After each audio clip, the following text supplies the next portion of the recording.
ויהי בשלח פרעה את העם ולא ניחם אדוני אל דרך ארץ פליסטים תיץ. Suin Pharaohin Chinammi te an soldotan ahin la dech eres Filistim ho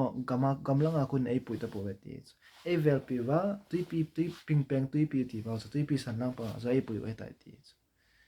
sla ku doshin psem hetsa ku na thiltam ta jil do thei ve ti so e bola shemin ta so ei vel kol piu hai gala ku na ei hui do na ting te ting wa ha ti so gal man la le lu kha le ha ti so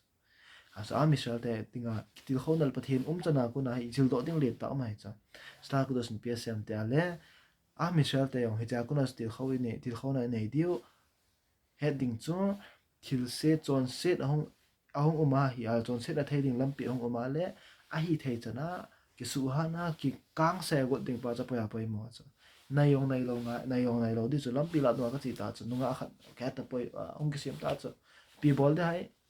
ibit kin loi ta ven do ding lampi chu mo zot de ham pi bol dem ka poi a hin ki ven do ngai chu so ibit chon sen na hi ta yong le to ra pal ki an thading lampi o ma le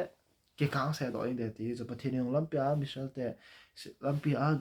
gal le tol an to kha di ki cha na chu pi bol lai mun cho ma gal lampi ko na vel do sa he ti chu tulunga cha misal te yong chon sen nai ma kho ma sang wa ahong kha hi ale cha chu ki til kho nai la dio kin loi ta pam pet do ko de kin loi ta ki da se gut in ngai ti chu ha ta ki da se ding ha ta ki pam se ngai ti chu hi chana chu a misal te chu i ti chu chon ten ta le i thin do diu hi ti chu